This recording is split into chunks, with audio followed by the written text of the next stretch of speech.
notre vie chrétienne, c'est d'offrir sans cesse à Dieu les sacrifices de louange et d'adoration. Qu'est-ce que toi tu cherches? C'est seulement lorsque tu as besoin du mariage, tu as besoin de l'argent, tu as besoin de véhicules, tu as besoin du travail que tu viens chercher à Dieu. Non, un sacrificateur. Le Seigneur connaît ce que toi tu as besoin. Seigneur Dieu Tout-Puissant, nous te disons grand merci, Papa, pour ce soir merveilleux que tu nous accordes encore. Dans ton amour, tu nous as donné les souffles de vie. Dans ton amour, tu nous as protégés. Dans ton amour, tu nous as sécurisés. Dans ton amour, tu nous as donné la paix. Dans ton amour, Seigneur notre Dieu, tu nous as donné la victoire. Ce soir, les jours de l'indépendance de notre pays, la RDC, nous sommes encore là devant ta face pour te dire merci. Et nous savons que la vraie délivrance, la vraie indépendance, c'est toi qui nous donnes. Aujourd'hui, nous avons eu l'indépendance dans notre pays, mais nous avons encore des problèmes, ça et là. Mais nous espérons que toi, tu nous as déjà donné une indépendance pour notre vie et pour notre pays. Nous te disons merci pour cela et nous bénissons ton nom. Nous voulons écouter ta parole.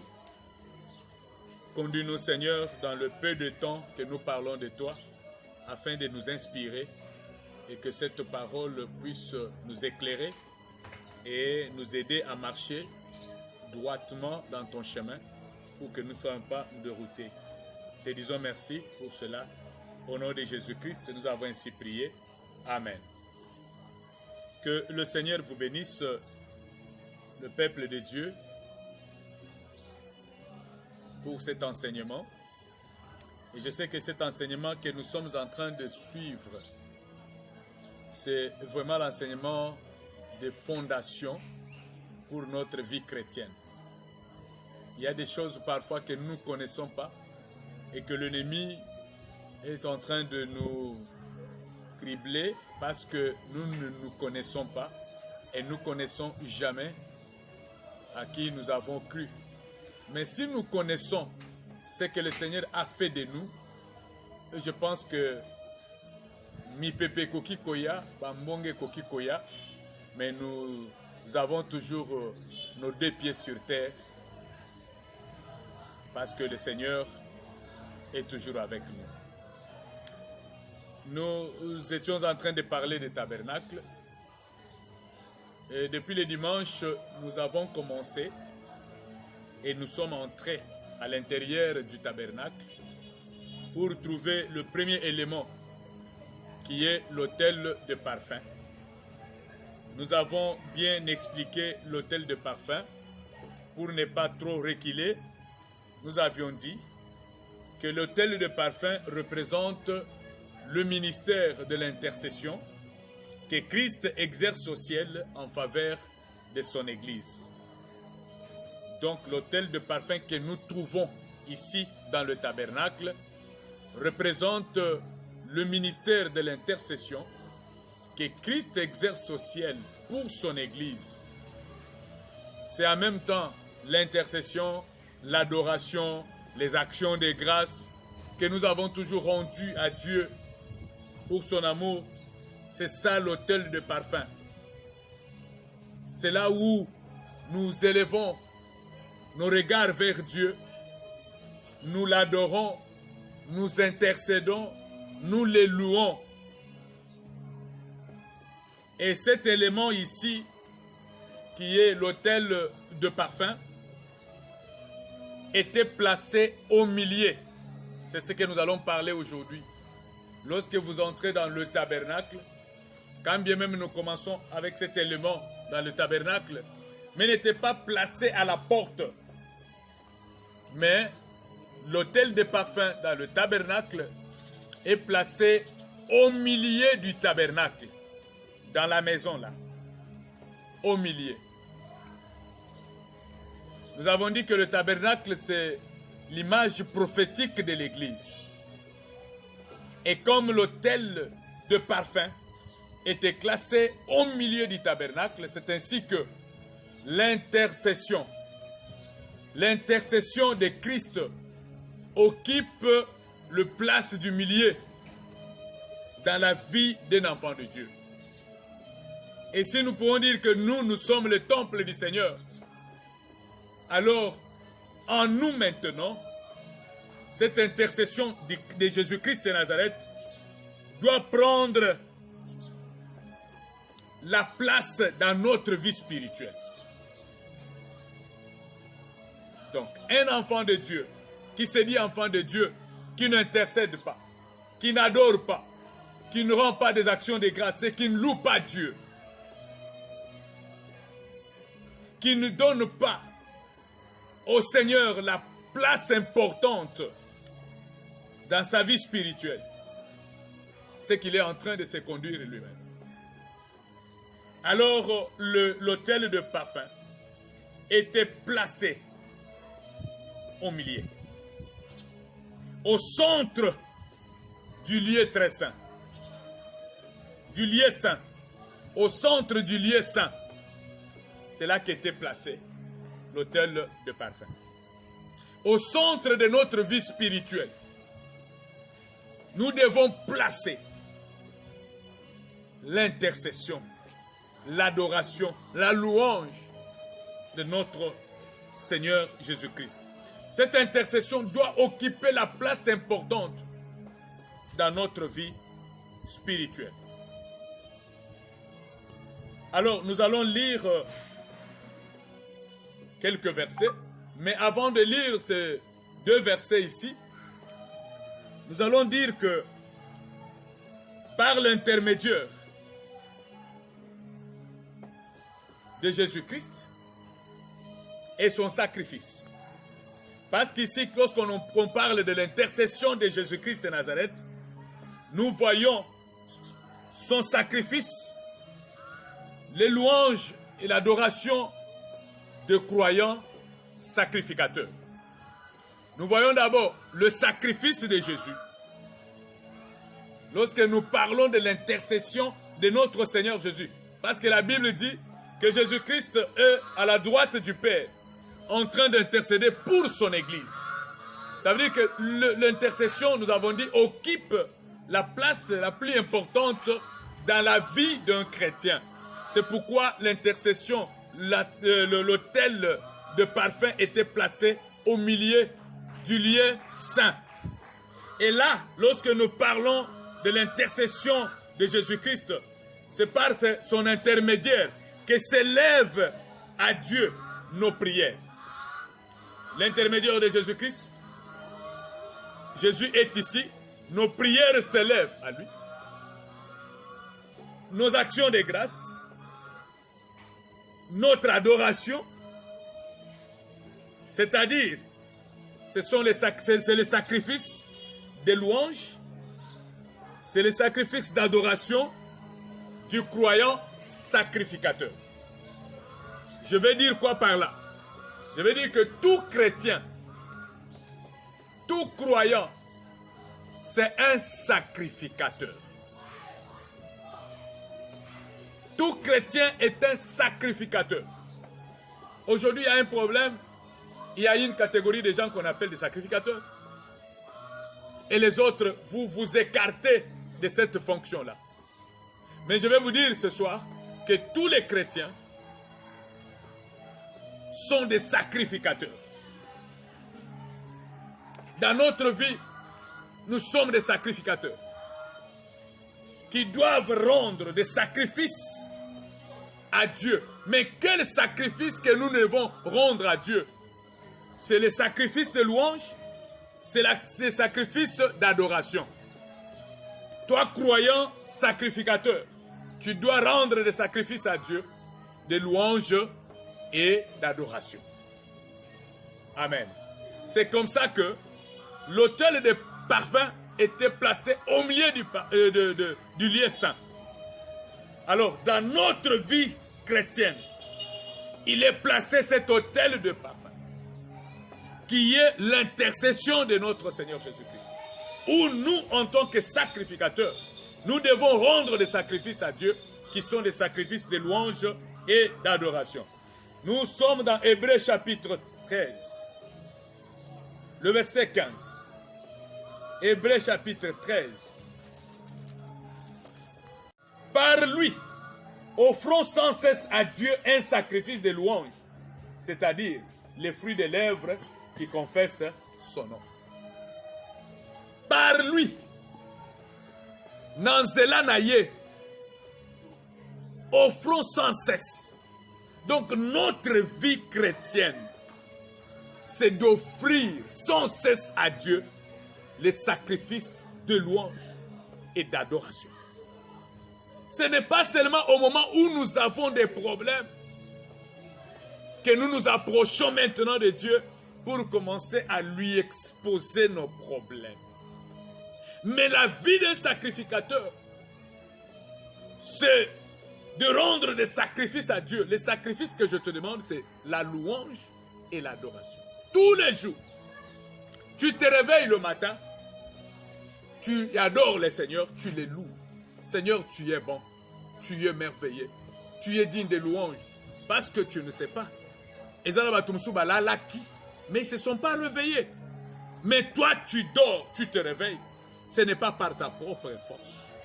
Il y a des gens qui se sont réveillés avec toi, mais à 7 heures, ils ne sont pas arrivés. Mais toi, tu es là, tu es arrivé à 7 heures. C'est comme ça que notre vie de sacrificateur, c'est cette vie de louange et d'adoration à Dieu. La louange, l'adoration et l'intercession de Jésus-Christ doivent occuper la place importante dans notre vie. Et non pas seulement s'approcher de Dieu pour lui demander quelque chose. La Bible dit dans Matthieu chapitre 6, le verset 33. Nous savons que nous ne pouvons pas seulement nous approcher pour demander, mais Dieu connaît. Matthieu chapitre 6, le verset 33.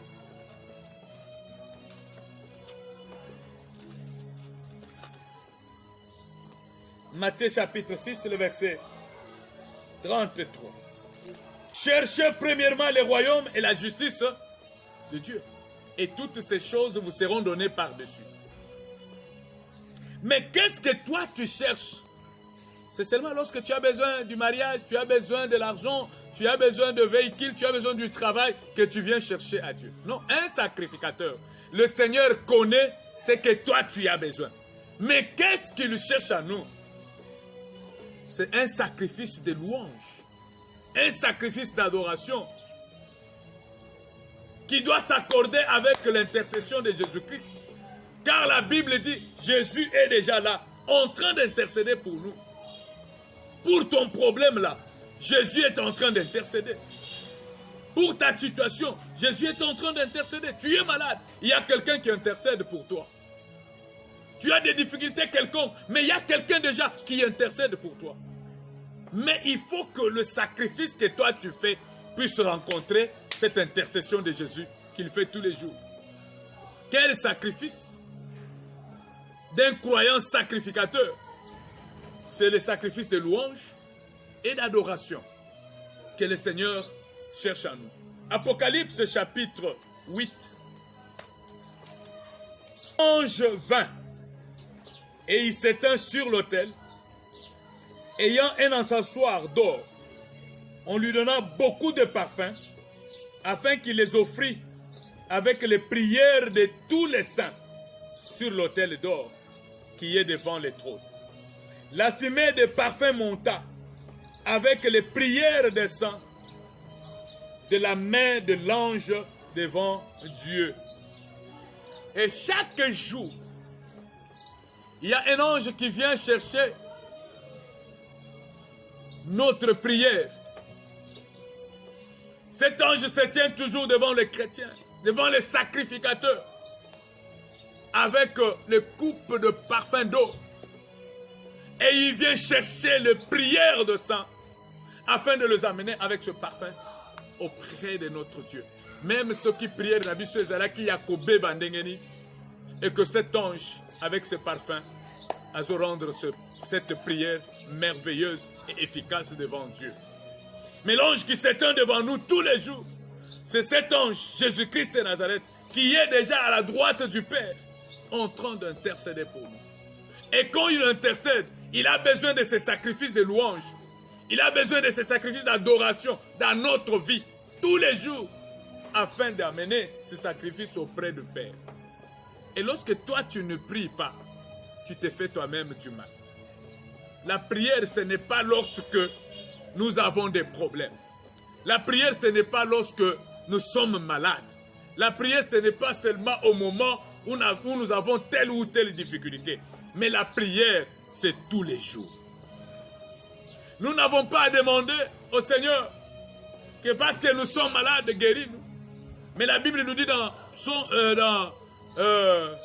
Psaume chapitre 91 que celui qui demeure sous l'abri du Très-Haut, il repose à l'ombre du Tout-Puissant. Et quand nous demeurons, c'est rester dans la présence de Dieu tous les jours de notre vie. Restons dans la présence. Comment on reste dans la présence de Dieu? C'est par le parfum, l'autel de parfum, qui est la prière des saints, les sacrifices de louange et d'adoration, tous les jours de notre vie. Nous ne cessons de rendre des actions de grâce à Dieu avant de dormir. Et quand nous nous réveillons, dans tout ce que nous faisons, dans notre travail, dans nos projets, nous rendons des actions de grâce à Dieu. Même si nous n'avons pas encore vu la réponse, nous rendons des actions de grâce à Dieu. Pourquoi? Parce que je sais que le Seigneur en qui je prie, il a la situation à la main. Et comme il a la situation à la main, moi je ne fais que l'adorer, je ne fais que le louer et de lui rendre des actions de grâce. Quand les problèmes arrivent, lui demeure en moi. Et moi je demeure en lui.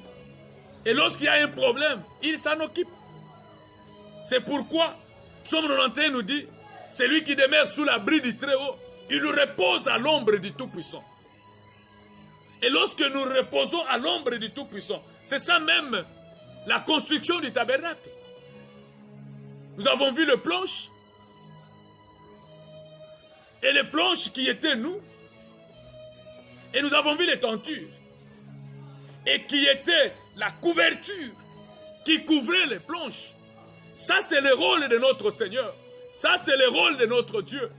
Nous, on ne peut pas nous voir. Le planche était couvert d'or. Et l'or qui représentait la divinité. Nous devons accepter d'être couverts par le Seigneur, afin que lorsque les gens nous regardent, ils ne nous voient pas, ils voient le Seigneur en nous. Et là, nous avons la victoire. Là, nous avons la vie. Devant les maladies, devant tous les problèmes, quelle que soit leur source, le Seigneur est toujours avec nous. C'est pourquoi la Bible dit, nous devons offrir à Dieu ses sacrifices. Nous sommes des sacrificateurs. Tout chrétien est un sacrificateur. Il y a des gens qui attendent seulement, lorsqu'ils ont des problèmes, qu'on vienne prier pour eux. Non! Prions tous les jours. Rendons des actions de grâce à Dieu tous les jours, dans le temps difficile que facile. Soyons toujours dans la présence de Dieu. Ces problèmes-là ne vont pas arriver dans notre porte. Pourquoi? Parce que nous sommes déjà couverts de cette divinité éternelle. Alors, lorsque nous prions, lorsque nous voyons cette table de parfum, ou cet autel de parfum, au milieu du lieu saint, qu'est-ce qui s'est passé en ce moment-là? Le même feu qui a allumé cet autel de parfum, on ne peut pas chercher un autre feu qui vient de l'extérieur. On refuse en ce moment-là deux choses. La première chose, c'est le parfum étranger ne peut pas entrer. Le parfum étranger ne peut pas entrer. Deux, le feu étranger ne peut pas entrer. Dans le tabernacle, dans ce lieu-là, il n'y avait pas le parfum étranger. Il n'y avait pas le feu étranger. Lorsque je parle du parfum étranger, je vois une image d'une adoration similée ou d'une adoration formaliste. Une adoration similée ou une adoration formaliste qui n'est pas reposée sur la personne de Jésus-Christ, qui est reposée sur autre chose. Notre adoration repose sur la personne de Jésus-Christ. Lui qui est le parfum. Parce que c'est ce jour-là, lorsqu'il est mort à la croix, c'est le sang de Jésus qui a sauvé l'humanité. Nous n'avons pas un autre sang qui nous a sauvés. C'est pourquoi notre adoration, notre louange, le sacrifice ici, c'est sur la personne de notre Seigneur Jésus-Christ. Lorsque je parle du fait étranger, aucun fait étranger, je parle de quoi? Rien qui provienne du culte rival.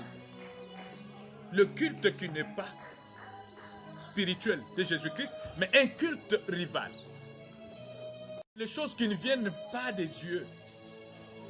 Où aujourd'hui, les enfants de Dieu, nous prions, nous sommes devant l'autel de parfum, mais nous amenons un fait qui ne vient pas de la parole de Dieu. Et nous faisons le culte rival. Le culte rival où ce que nous faisons sont en opposition avec la parole du Seigneur. Notre adoration doit être fondée sur la personne de Jésus-Christ. Vous avez 2 versets, mais nous allons lire seulement un seul verset. Prenez 1 Corinthiens chapitre 1, le verset 11 à 13. 1 Corinthiens chapitre 1, le verset 11 à 13. Colossiens chapitre 2, le verset 8. Et puis le verset 16 à 19. La Bible dit ceci. Car mes frères, j'ai appris à votre sujet par le gens de Chloé qu'il y a des disputes au milieu de vous. Je vais dire que chacun de vous parle ainsi. Moi je suis de Paul, et moi je suis d'Apollos, et moi de Képhas, et moi de Christ. Christ est-il divisé? Paul a-t-il été crucifié pour vous? Ou est-ce qu'au nom de Paul que vous avez été baptisés? Que le Seigneur vous bénisse. Qu'est-ce que la Bible dit? Lorsque je parle de faits étrangers, je parle de culte formaliste. Je parle d'une adoration similée ou formaliste. Je parle de culte rival. Notre adoration est focalisée sur la personne de Jésus-Christ. Ce n'est pas sur le pasteur de l'église, ce n'est pas sur le serviteur de l'église. Ou quand les gens viennent à l'église, ils ont les yeux braqués sur le pasteur. Le pasteur, c'est un canal que le Seigneur a envoyé au milieu de vous pour vous orienter. Mais toi, ton adoration, ton cœur doit être fondé sur Jésus-Christ de Nazareth. Tu ne dois pas. Le Seigneur nous parle ici des divisions ou des rivalités qui se retrouvent à l'église. Moi, je suis de Paul. Moi, je suis de Képhas. Moi, je suis de tel serviteur. Je suis de tel pasteur. Non, l'adoration, tous ces gens-là, nous ne pouvons pas focaliser notre adoration sur eux. Les pasteurs ne sauvent pas. L'apôtre ne sauve pas. L'évangéliste ne sauve pas. Il y a seulement un seul nom qui nous a sauvés tous, qui a sauvé les pasteurs, qui a rendu le pasteur ce qu'il est, c'est le nom de Jésus-Christ de Nazareth. C'est pourquoi notre adoration doit être fondée, focalisée sur la personne de Jésus-Christ de Nazareth. C'est à lui que nous pouvons rendre ces sacrifices de louange. C'est à Jésus-Christ que nous pouvons rendre ces sacrifices d'adoration. Pas à un pasteur, pas à un serviteur, pas à un apôtre ou un prophète. Comme nous voyons aujourd'hui, les gens commencent à adorer les hommes de Dieu plus que Jésus-Christ de Nazareth qui les a élevés à ce rang-là. Là, c'est un culte rival. Ça, c'est le feu étranger que vous introduisez dans le temple de Dieu, dans le tabernacle, sortez ces faits étrangers dans le tabernacle. Il est là comme un canal pour nous conduire. Le pasteur est là comme un canal pour nous conduire. Jamais il n'occupera la place de Jésus. La Bible dit, c'est un Dieu jaloux qui ne partage jamais sa gloire avec une autre personne. Mais lorsque vous commencez à l'affronter avec votre pasteur, vous commencez à l'affronter avec l'apôtre ou le prophète de votre église, sachez-le bien, vous avez commencé le combat avec le Seigneur. Il ne partage jamais sa gloire. Il ne partage jamais sa gloire. Il est l'unique qui nous a sauvés. Il est l'unique qui a la vie de tout le monde entre ses mains. Alors, rendons-lui ce sacrifice qu'il cherche à nous si nous sommes les croyants sacrificateurs. Rendons-lui ce sacrifice qui est le sacrifice de louange et d'adoration qui confesse son seul nom. Que le Seigneur de gloire nous bénisse et vous bénisse. Amen.